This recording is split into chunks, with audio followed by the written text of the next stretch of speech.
Good evening. We're starting tonight chapter 15 of Tanya, Perek Tezvav. Now, an important question has often been raised. What is more important, the process or the goal? People have goals, but to reach those goals, you have to go through a process. Now, the process could be difficult, could be a challenge, and usually the greater the goal, the more difficult is the process. So the process is educational, the process is what is challenging, the process shows our resilience, and depending what the goal, there's a lot going on in the process. So the question has been raised, in the end, what is greater? Is it the goal or the process? It would seem that the goal is greater because it's because of the goal that the person is going through the process. But we're going to see that this is not necessarily so. There's a verse that says, Sheva yipol tzadik v'kom. The tzaddik, the righteous person, falls 7 times and he gets up. In other words, the tzaddik, has a goal in his life. He wants to accomplish something in his life. And it's like a journey. And during that journey, he could fall. The more difficult the journey is, the more often he would fall. But the tzaddik, after he falls, rises. He stands up. Sheva, even 7 times he'll fall. He still will not resign. He will still not give up. V'kom, and he'll stand up. He's going to rise up and continue on his journey and continue moving forward. The end of that pasuk, of that verse says, Sheva yipol tzadik v'kom, u'rishoyim yichshalu b'ra'ah. But the Rishoyim, the wicked, they will stumble when they have evil. They will stumble. Someone who stumbles and falls, he's down. The tzaddik never gives up. The number 7 is usually a complete number. There's 7 days. After 7 days, you start again, day 1. Right? After Shabbos, it's Sunday again. So 7 shows in a complete number. And that the tzaddik falls 7 times, this means that the tzaddik, even if he falls and falls and falls, v'kom, he's going to rise up. So this verse shows, and as praise, the verse praises the tzaddik for his resilience, for not giving up. For even if he's falling, he picks himself up and he goes on. The compliment over here is not because he reached the goal of tzaddik. The compliment that we're giving the tzaddik here is that after falling, he rises up again. So this, it would seem to indicate that the process is more praiseworthy than the goal, than the end game, so to say. Now, in chapter 15, he's going to continue speaking about the tzaddik personality. He's going to continue speaking about the Beinoni personality. So the Beinoni is the person who is always doing right, but nevertheless has a constant struggle within himself. Because he still has a very proactive animal soul. he has a proactive evil inclination, a proactive Yetzer Hara. So he is always struggling with himself. But the Beinoni personality never succumbs to temptation, and he keeps himself on the right path. So that's the Beinoni personality. He has the battle, and that's really why the Alter Rebbe wrote this Sefer. It was for the Beinoni to better understand himself and to coach the Beinoni how to go forward in life. On one hand, always being able to work on himself to do what's right, and on the other hand, even he has that big struggle, that inner struggle, and has a relenting Yetzer Hara who doesn't give up and keeps on always putting into his head ideas which are evil or sinful or lustful. And again, the Beinoni is the warrior who keeps his place and does what's right. And now in chapter 15, he's going to show that there are actually two types of Beinoni personalities. We mentioned in the earlier chapters also several Beinoni personalities, but here in chapter 15, he's going to describe an interesting analysis of two types of Beinoni personalities. You know, neither of them are perfect people, neither of them are tzaddikim, so therefore they're not holy people. They're Beinoni, and they're doing what's right. They're not wicked, they're not Rishayim, they're not sinners. They're doing what's right, but they're still in the middle, in the process, so to say. And he bases this on a verse in Malachi, where he speaks about four categories, but the words used are a bit uncommon. Pei Tezvav, and with what we discussed before, will be understood Mashakos of what is written in Malachi, Ushaftem Urisim Bein Tzadik LaRasha. You will see, if you sit down, you will see, and you will make a distinction between a tzaddik and a rasha, between a righteous person and an evil person. Ubein oived elikim lasha lo yavada, and a man who serves God and who doesn't serve. So he divides it into four personalities: the righteous person, the sinful person, the one who serves God, and who doesn't serve.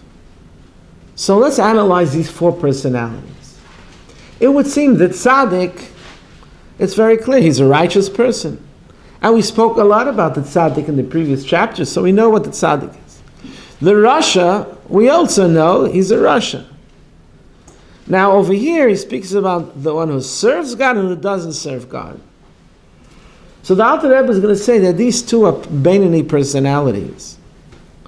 But before we go to that, let's understand, what does it mean someone who serves God and someone who doesn't serve God?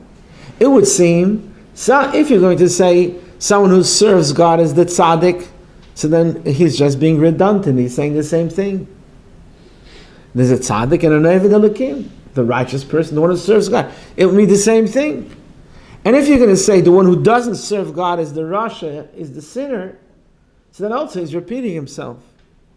So that's the Alter Rebbe is going to conclude that we're talking about a rasha and a tzaddik, and then oived elikim lasha lo yavada is a whole new category. Is neither tzaddik nor rasha, not super righteous and not a sinner. But let's first understand, the Alter Rebbe says, what's the difference between the tzaddik and the one who serves God? There are two titles for the good guy, so to say. He calls him one tzaddik, a righteous person, and also who serves God. What's the difference between serves God and righteous? So he explains, Shahefer ben oivel delikim letzadik, hu sha'oived hu lashon hoive, shu be'emtza avoida. the one who serves God, is in the middle of the process. He's now serving. What is someone who's serving? Serving, he's busy. What does a servant do? It's a term. The Oved Elokim, and Eved is someone who serves. He's a servant. He's serving Hashem. He's serving a higher cause. Who are servicemen? When you talk in American culture, a serviceman. A soldier is a serviceman. He's serving his country. Civil service or a civil servant. Teachers, policemen, postmen, they are civil servants. Who are they serving? They're serving the country, they're serving the community, they're serving the neighborhood. They are servants. In a Jewish sense, we are all servants. Who are we serving? We're serving a higher cause. We're serving Hashem. We're serving what we should do right. And Oved Elokim, in grammatically in Hebrew, means in present tense. He's presently serving. He's not retired. He's not retired. He's in the service. He's in the service. It's in present tense. Shu be'emtza avoda. What is the service? Shamel chamim ha'yetzer hara. He is battling his inner self. He's battering his evil inclination. Nizgaber alav v'lagarshei b'her ktana, to remove all of his impulses and all of his mishagas that is trying to take over his personhood. Shalei islamish b'ivri haguf. So the Yetzer has evil inclination, his impulses, his lusts, his desires, wants to take over the body, like a garment, like someone puts on a garment. They're getting just dressed up. So who's serving who? The person serves the garment, and the garment serves the person. Well, the garment you can buy, you can sell, you can destroy, you can tear. The garment serves the person. He gets dressed up and he presents himself in a certain way. And the way he dresses, you can say, is he or she going to a wedding? Is he or she going to work? Or is she on a day off? The way they're dressed. So the garment is used by the person who's dressed up in the garment. Now, our evil inclination, or our animal soul, wants to possess the body and take over the body, and use the body as a garment to express itself, he uses the body to satisfy all of his impulses and to realize all of his mishagasan. So therefore, the godly soul has to be on guard and not allow the animal soul, the impulses, to take control. So there's a battle. It's a battle. And it's a constant battle. It's constant. Tamid means constant. So what is his service? He's constantly on duty. All of us have to be on duty, on guard, with conscious awareness and focus, not to allow our impulses to take over, not to allow our ego or our anger or our lusts or our jealousies to take over our body and to take control and use our body for negativity. So this is an Oved Elokim who serves God by controlling his negativity, his impulses. So this is a constant, and it's a proactive process that a person all the time has to be on guard, and that's why he is in the service. So an Oved Elokim is someone who is in the service. He is a servant of God. He's in the service, on active duty, always protecting his body and his person, his selfhood, from being taken over by negativity. That's a Beinoni. So that's what Oved Elokim is. But not a tzaddik. What's a tzaddik? A tzaddik already reached his goal. he doesn't have to be in active service. He doesn't have to be in active service because he already conquered and overcame those challenges. The tzaddik is at peace. He doesn't have to battle.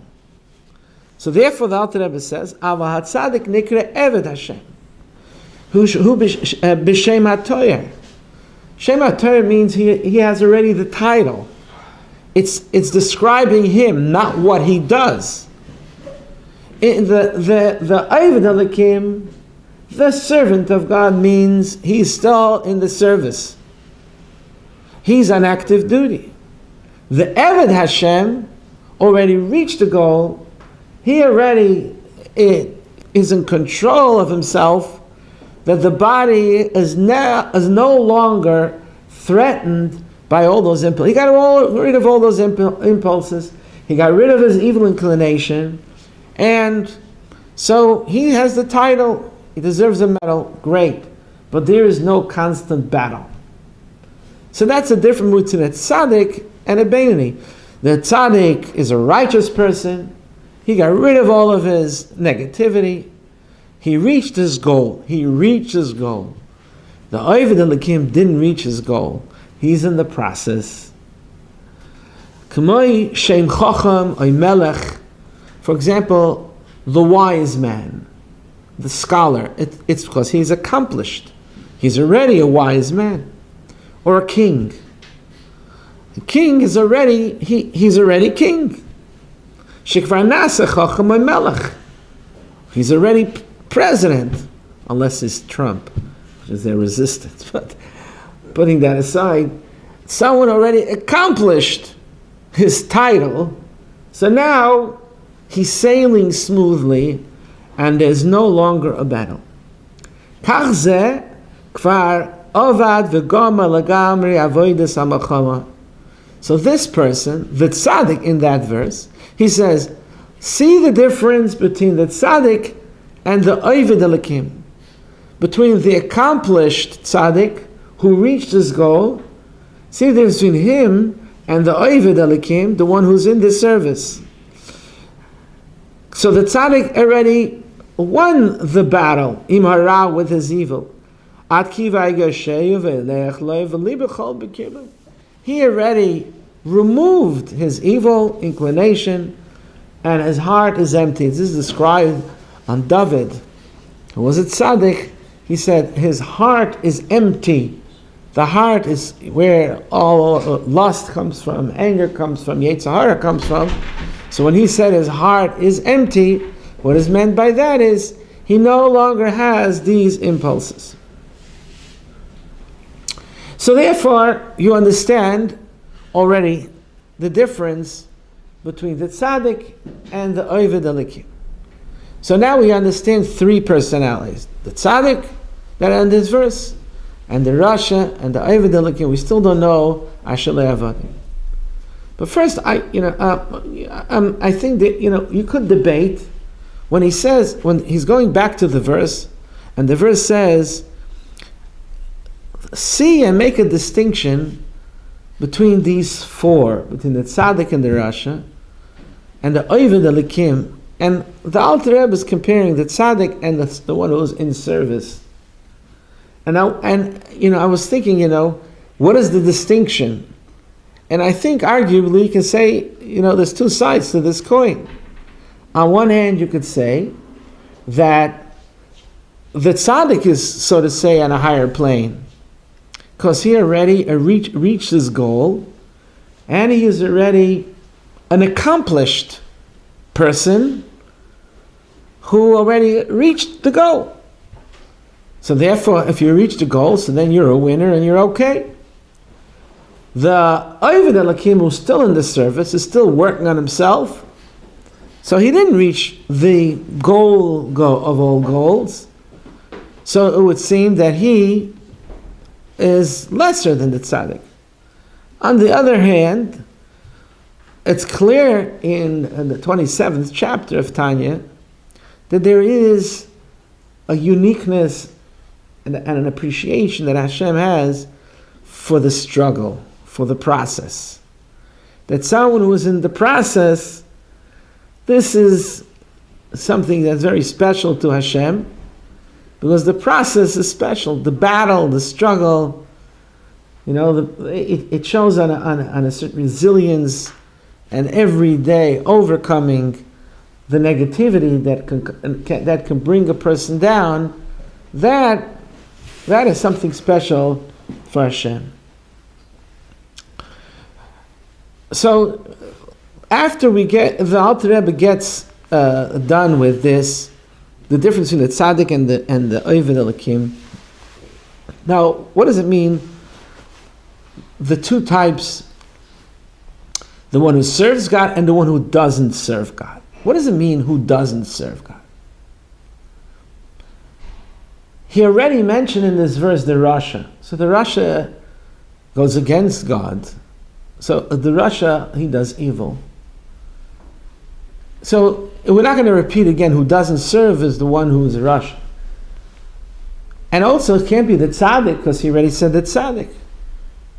So therefore the Alter Rebbe is going to conclude there. Here it's someone who's not the tzaddik, it's not the Rasha, and he's also not doing the service of Hashem. So then what is he? It would seem if he's not doing the service, then he's going against. So if you're not doing what's right, so that itself is a problem. If you're not paying your taxes, well, I'm not doing anything wrong, you're just not doing right. So then what is it? So the Alter Rebbe is going to conclude from this that there are two types of personalities in the Beinoni. And basically what he's going to lead up to is, there's one Beinoni who is in the service, so to say. He is an active duty. So because he has that struggle, and he's struggling with himself, and he's going to describe again some details of the struggle. Then there's also a person who's a good person, but it comes naturally. There's no struggle. And this could be for different reasons. So he doesn't have the struggle, and he's naturally inclined to do everything right because he doesn't have a big ego. Naturally, he was born with natural humility. And he doesn't have jealousy because he's born with a refined character. And he doesn't have a temper because that's his nature. He's more laid back, maybe even a timid nature. So that person, and he's doing everything that's right. So he's not a tzaddik because he's not holy. He's not holy. He's just laid back and easygoing, and he's naturally inclined thus to be laid back, and therefore he has no struggle. So he's still a Beinoni because he never got rid of his Yetzer Hara. He's doing everything that's right, but he's doing everything that's right because he's naturally inclined that way. And we're going to go into the details of this, which is a very interesting psychological analysis of two types of personalities. One who always has to struggle. So he has a temper, but he struggles with it and overcomes his inclination to lose his temper. He has jealousy, but he always overcomes his jealousy. He has lust, but he always overcomes all that.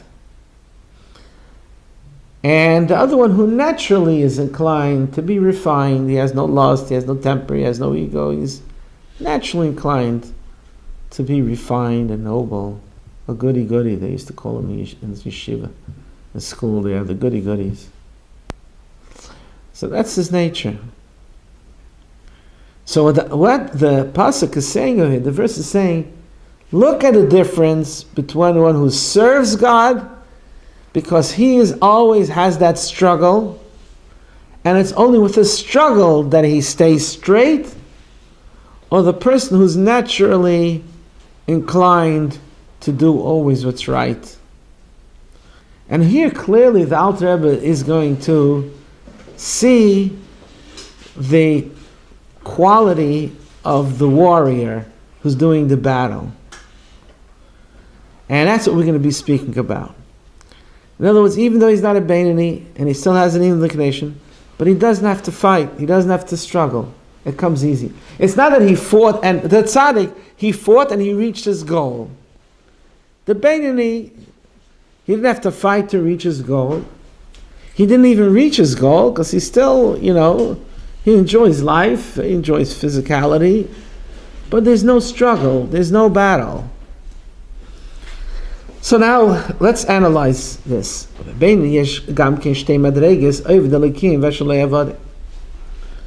there's the one who serves God and doesn't serve. And we're going to explain, what does it mean, doesn't serve? It doesn't serve, he's going to explain at the end, he doesn't have to struggle, because he is naturally refined. So when we're saying this is the person who doesn't serve God, doesn't mean he's a wicked person. He doesn't do his religious obligations. He does his religious obligations. He's not a Rasha. He's someone who didn't sin anything, not even the slightest sin. He does all the mitzvahs. He's good. He studies Torah as much as he should. Even his mouth doesn't stop studying. So what's the problem? What's wrong with him? What do you want from me? Yeah, you don't serve God. What am I doing? Everything's good. What do you want from me? He doesn't do any battle with his evil inclination. No battle. No struggle, no passion, no tension, no opposition. He's a goody-goody. And how he describes how the one who serves, what is service? Let's contrast service of God and who doesn't serve. So we're saying the one who doesn't serve is doing everything that's right, but he doesn't have that battle. To overcome his Yetzirah, he doesn't do a battle. The light of God that's in his godly soul, which is in the mind. Like we mentioned before, the mind rules over the heart. And as he mentioned before in chapter 12, that the Beinoni, how is he able to control his desires and his ego and his lust, is because the brain naturally can rule the heart. That's how Hashem programmed a human being, that a human being, the brain rules over the heart. I remember once the Rebbe said, he said that this is in a Maimer of the Rebbe Marash, why do animals walk on four and humans on their hind legs? And even though you have animals who also sometimes can walk on their hind legs, but when they really want to move, they walk on all four. That means their real nature is to go on all four. So what humans should also go on all four. Why humans are the natural humans don't walk on their hands, they walk on their feet. So he said that this is because man is made that his top is the brain. And the brain is on top. Everything under him should be programmed by the brain, should be ruled by the brain, with his seichel, rationally doing right. And now what his impulses? The animal, the rear end, and the front end, same level. No brain, wherever it's going, he's going. So his impulse and desire, animals go by instinct. You don't tell an animal, behave, because an animal is an animal. So therefore he's not ruled by the brain. So the Beinoni is on this, and he has a struggle. He also has impulses. He has animal impulses. And the scientists say that the DNA of a human being is almost completely like the DNA of animals. And with that, certainly Torah would agree, because the body is the same DNA. The body is like an animal. But Hashem put in us a soul, and the soul is in the mind, and therefore the soul lifts us up, and the head's on top, and to be a mensch, not to be an animal. So therefore he can control his impulses. The impulses he has. He does have animalistic DNA in him. And therefore he's going to have the instincts that are going to attempt to distract him from being a mensch. That he should go on all four almost. But Hashem gave him the mind to control the heart. And he adds over here, Oy Hashem. There's the light that's in his godly soul.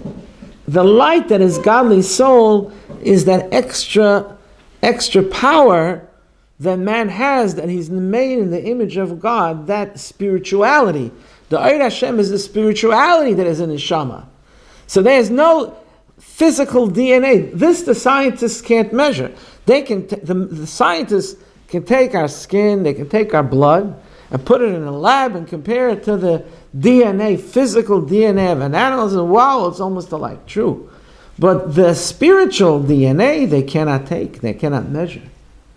And that is what it says, the light of Hashem that shines into the godly soul that is in the brain, that is not, if you're not going to see that, you're going to take a brain cell and you're going to try to figure it out from the brain cell, you're not going to see the spiritual DNA. So that is what empowers the Beinoni. That the Beinoni is able to overcome his impulses, and he's in control. And it's a battle, because the body and its impulses is pulling him in one direction, and his conscience and the godly light that's in him is taking control. So he's a warrior, he's in the service. But this person who's called, and he doesn't serve, and he's still doing everything that's right. So what does it mean? He doesn't serve. He's not in the service. What does it mean? It's because he has no opposition. There's no tension. He has a disposition that is calm. He has no impulses. He's very refined, naturally refined. His inclination doesn't challenge him. He has no distractions from studying and from observing Yiddishkeit. He doesn't have to battle with his impulses at all. And he gives a few examples which I personally found very interesting. Kigoin, for example, Shumasmid bilimudei betivai. Let's explain why he is diligent in his studies. He studies, and he's very diligent in his studies. So he studies as a bookworm. And he's supposed to study Torah as much as you can. And he's studying Torah. Why? Betivai, it's in his nature. Mitolduse, from his birth, he's a bookworm. And he says an interesting analysis of this personality. Because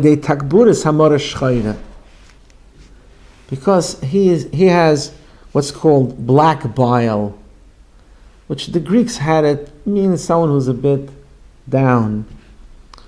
My favorite definition of this would be he has a dreary disposition. He's not the life of the party. Why is he studying all the time? Because he's a bookworm. So he's not the most popular kid in the block.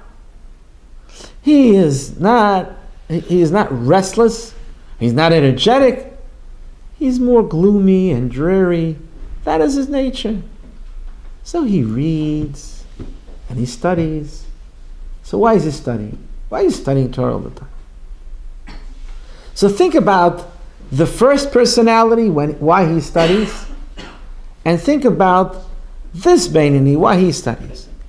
The one who's Oived Elokim, who's in the service of God, see, he really would enjoy a party. And he enjoys being between people. And he can crack a joke and get a good laugh really easy. And he loves doing it. But he knows that every day he's supposed to study Torah. Because Torah is the juice. It is the recharging our batteries. We have to recharge our batteries by studying Torah every day. You have to study Torah in the day. You have to study Torah at night. It is to plug ourselves in and to recharge our batteries. You have to study Torah. So he says goodbye to my friends. He puts his smartphone on airplane mode, and now he's learning. And he's learning. So he enjoys being, following all of the Instagrams and all the Mishagas there. Probably it's all kosher, I'm assuming, because he's a Beinoni.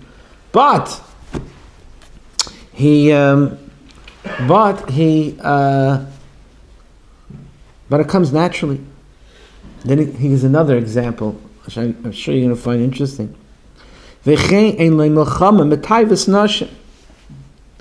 He also doesn't have a battle with the pursuit of women. Men chase after women. And that's also part of our programming. And that's one of the things that the Beinoni struggles with. Right? Like we learned earlier in Tanya, that the Beinoni could be davening in shul with the passion, and he loves Hashem with the passion, and he feels very holy, and is very holy during the time of studying and learning. But then he finds himself that when he's finished learning, maybe he goes out in the street, he becomes attracted to things which may not necessarily be so kosher. And he finds he has lust in his heart. So what does the Beinoni do? He struggles with himself. And he watches his eyes. And he doesn't follow his heart to do or even look at something that is inappropriate. So that's the Beinoni who's in the service, who's struggling. But this one, he's naturally not a hot guy, so to say. He calls him actually Mitzunin.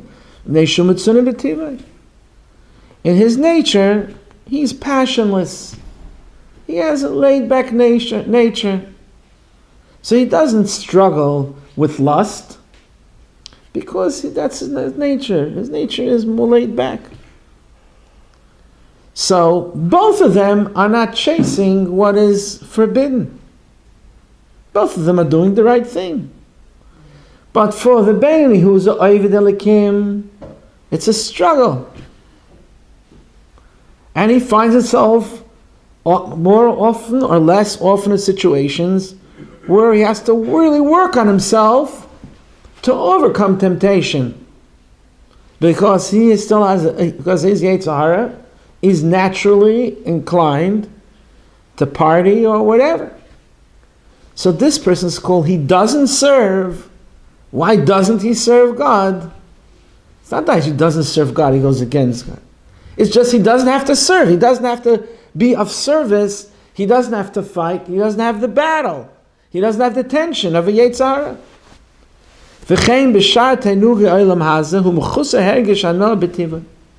And it's similarly with all physical pleasures, with all sensual pleasures. He naturally isn't into that, and naturally is not sensitive to that, so therefore he doesn't have that struggle. So now compare the two, and he's now going to describe the struggle, details of the struggle, why to accomplish the same thing, the Beinoni that's an Oived Elokim, who's in the service, he is on active duty every day to control his impulses and his inclinations and his negativity. And the other guy, naturally, no problem. So therefore, The one who is naturally inclined to just do what's right, the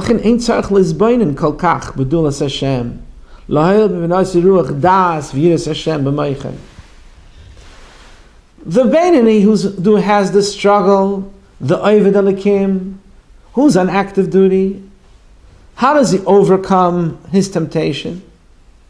It's because he has to get involved in deep meditation. He has to daven and think about Hashem. He has to think about life. In order that his impulses shouldn't control him, he has to think about the purpose of life, the meaning of life. What does it mean to be a human being? What does it mean to be a Yid? What does it mean that the Jewish people are supposed to be a holy nation? Why he shouldn't be chasing after all of these in gratification, momentary gratifications. Why shouldn't he be doing that? Other people are doing that. So the Beinoni has to think about Hashem and the greatness of Hashem. And it should move him to Yiras Hashem b'moichei. He should have a sense of awe and fear of Hashem. L'shamash le'lavra mitzvos le'isaseh. What moves the Beinoni? What moves the Beinoni that he should not do what's wrong?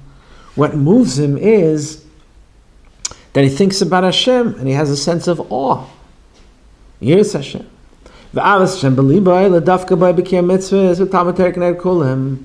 And what inspires the Beinoni that he should do the mitzvahs?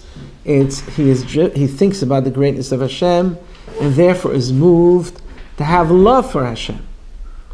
So for the Beinoni, this takes deep meditation. He has to think about it and work on himself to have the right attitude. It doesn't come naturally.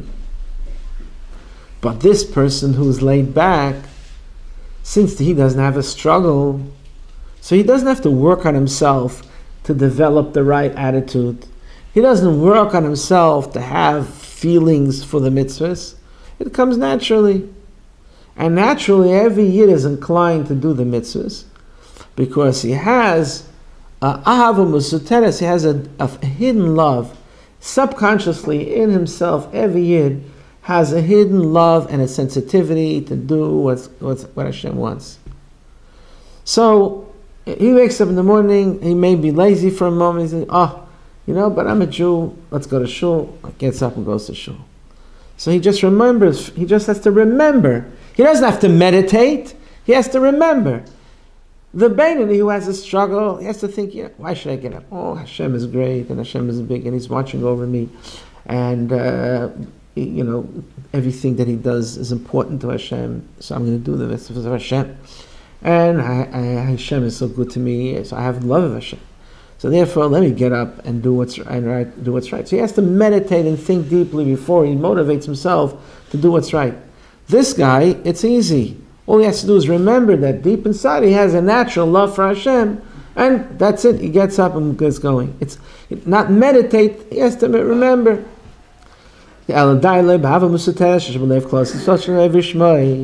It's enough for him.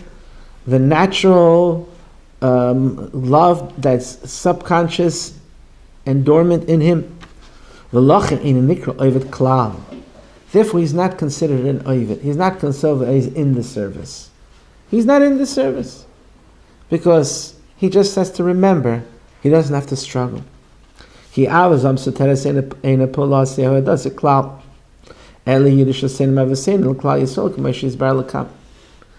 He didn't develop this love. He didn't develop his Yiddishkeit. He was born that way. Every Yid has a natural love for Hashem. He didn't pollute it with negative things. He didn't pollute it with sins. So therefore, he naturally does it. So therefore, he didn't make himself. The Oved Elikim, who's in this service, he has to work on himself. So he's considered the one who serves Hashem, the servant of Hashem. The other one is the one who doesn't serve, because whatever he does is automatic, without service, without work. And even someone who's not naturally inclined to study b'tivoi. Rak shehirgal atzmi lilmod b'asmodik der. And even if you're going to tell me, well, this person naturally is not inclined to study. Naturally, maybe once upon a time he was a party person. But then he already worked on himself so long, now it became his second nature. It could be that a person who worked on himself and now that's his habit. It's his habit, and that's what he's regularly involved with, is to do what's right. So he studies because originally maybe he didn't like to study, but now that's his habit. So also this person is the one who doesn't serve. So now what happens if a person who naturally is not who's naturally refined, but he wants to join the army? What does he do? That's what the rest of the chapter is going to talk about. The one who is naturally noble and refined and he has no struggle, but he wants to join the army. So what should he do? As he said before, he's naturally doesn't need a struggle. He's a marash chayre. He has a dreary disposition. He's not a party person. But he realizes that he wants to become a servant of Hashem. He wants to join the army. There used to be signs during war, join the army. He wants to join the army. He wants to be a servant of Hashem. What should he do? So from now until the end of the chapter, he's going to say how even someone who's naturally good, there's always the capability of pushing your limits. No matter how good you are, it's what you're used to doing, but can you push your limits? This is a very interesting concept of pushing your limits. Hashem believes in us, and He puts in us the capability of pushing your limits. A person should never think, this is what I am. That's it. No, some people get away with telling their wife, that's the way I am, and that's it.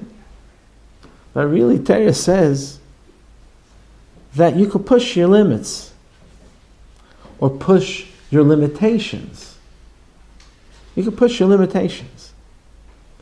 And therefore, the Alter Rebbe is telling this person who is naturally inclined to do good, and he has no battle, and therefore he's called someone who doesn't serve. He doesn't serve Hashem because he doesn't need service to do it. He doesn't have to serve. So nevertheless, he can enlist in the army of Hashem, so to say, by pushing his limits. Because if you think about it, what is service? What is a servant? The name, the title they're giving this person here is Oived Hashem, Oived Elikim. He's a servant. Why in our literature, in Tanakh and in Gemara and in Chassidus, we use the word Oived Elikim, a servant? Why do we call it servant? Moshe Rabbeinu was Eved Hashem, correct. But why was he called Eved? What's the title Eved, a servant? A servant serves others. Let's start with the basic meaning of servant. A servant, he has a job, it's not for him. If he's making breakfast for himself, he's not a servant. If he's making breakfast for someone else, then he's a servant. He can be paid for it. If someone is into his job for himself, it's not service.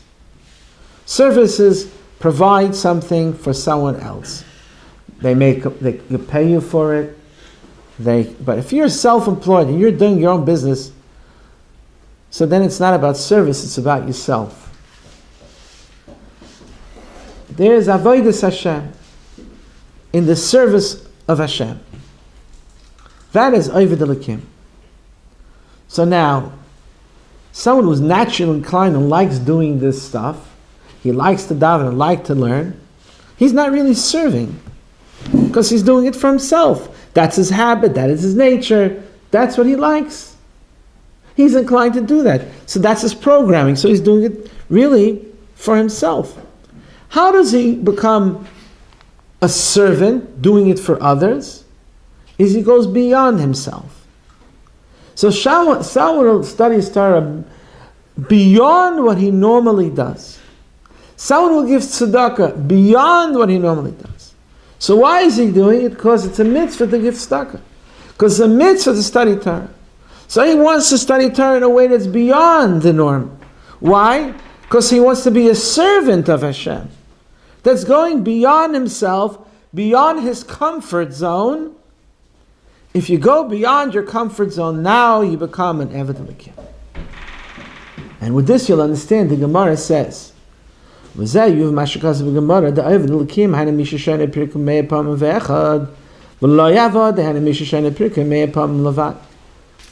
Gemara describes these two personalities, the one who is called the servant of Hashem, and the one who is called who doesn't serve.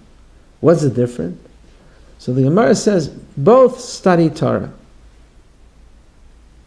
One studies a piece 100 times. The other one studies the same piece 101 times. So the one who studies 100 times, he doesn't serve. The one who studied 101, he serves. And he's going to explain why. You have to remember, in those days, the Gemara or the Mishnah was memorized. So in order to memorize a page, you have to repeat and repeat and repeat and repeat.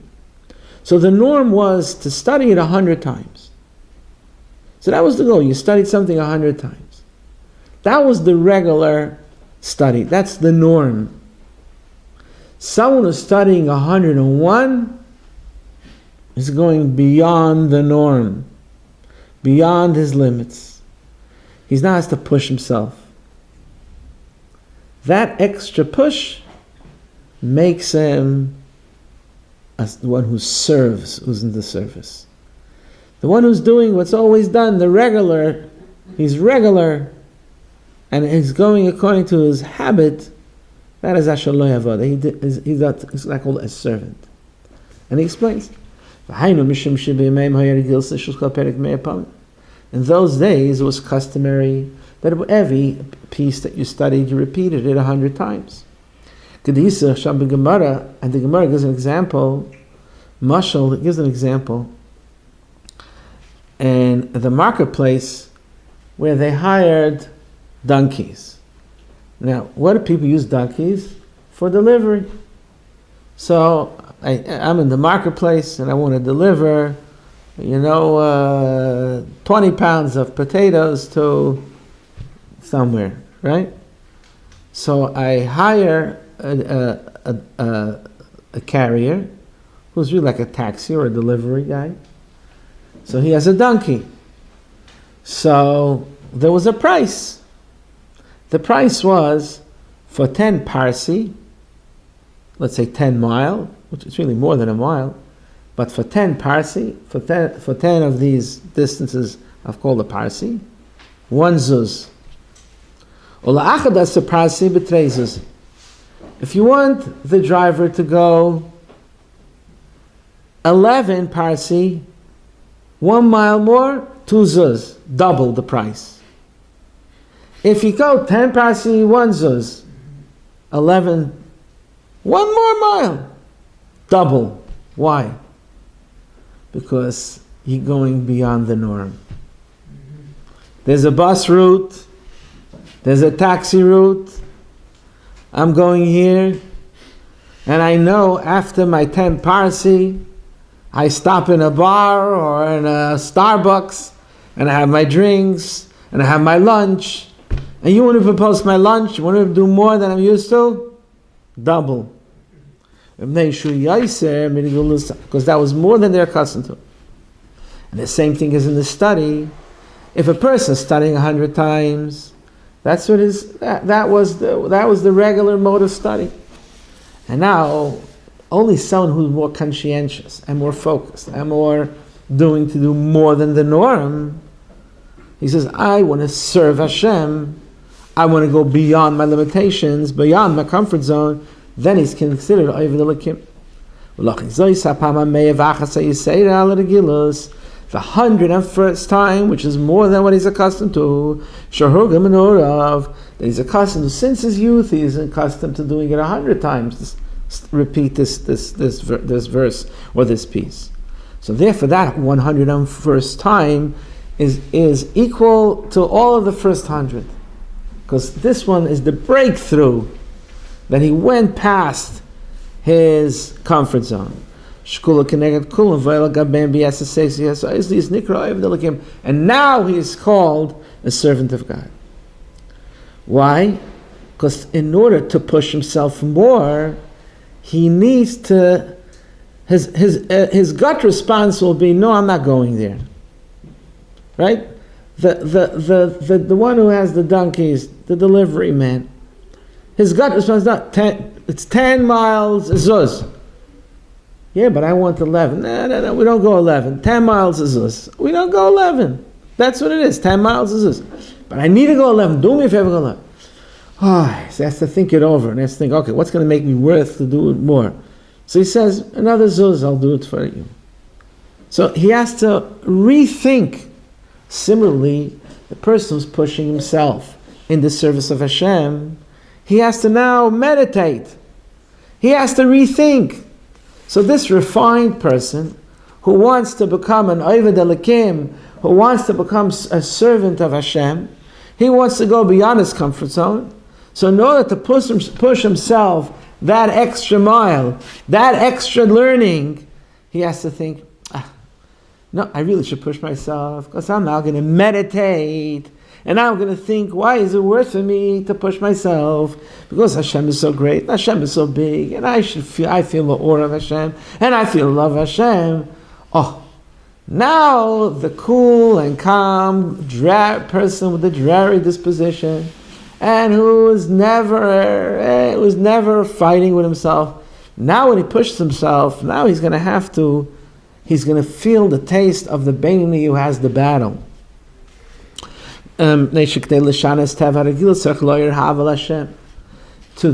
go beyond his comfort zone, he's going to have to meditate and awaken and love for Hashem. He's going to have a deeper awakening, which takes effort. He's going to have to do that same meditation that the Beinoni who's always having the struggle has to do to stay, to be, so to say, in the right path. Now he's going to have to do that to push himself more. Lishat al-teva, to rule over his instincts, which in the left ventricle, which is full of blood, and efshar b'hamez, which is his animal soul, shemaklip shemenu ateva. V'zu yavoid the tam ol Beinoni, and that is an ideal service for the Beinoni.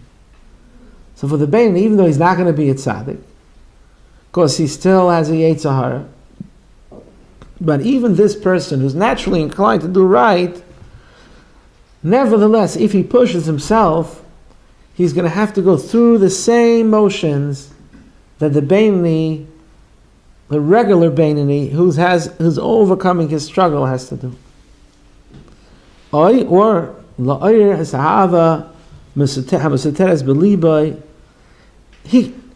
main thing he's saying is to push himself to go beyond. The main thing is to go beyond. But he can do it by deep meditation. He may also do it by just thinking of his hidden love. But in both cases, the bottom line is pushing himself beyond the norm, so he's called Oived Elokim. Limshal yada oy lo eres habam soter shebeliba limshal yada la teva shebchol asmali shezunikar gam kem avoida. This is also called service leilachim mateva. When he's battling his nature, when battling one's nature, that's what it's about. That's when the that's when even this personality can become a servant of Hashem. He battles his nature and his vayetzar. They shemarav says believer. Hasha'enki kishein le'melchama klal ein avazum etzad atzma nikas avodas klal. We all have that hidden love, but if that hidden love enables him, just even thinking about them living love, he doesn't have deep meditation, but if that hidden love moves him to battle with his yetzer hara, to push himself beyond his comfort zone, it's called avodah, even though it's not through deep meditations, but the bottom line, he's pushing himself. And when you're pushing yourself more, you go beyond your limits, and you could be a servant of Hashem in the fullest sense. I may have mentioned before that, I'm in the habit of asking Hasidim, which chapter of Tanya talks to you? And I asked them, you already learned, now we just finished the 15th chapter, you remember, this idea and this theme talks to me more than the other theme. So, many people, the 15th chapter, this chapter we just studied, is so to say their chapter that talks to them. It's personal, and it's some people want to have that push. They want to have that push. So have a good night. Until next week. Good.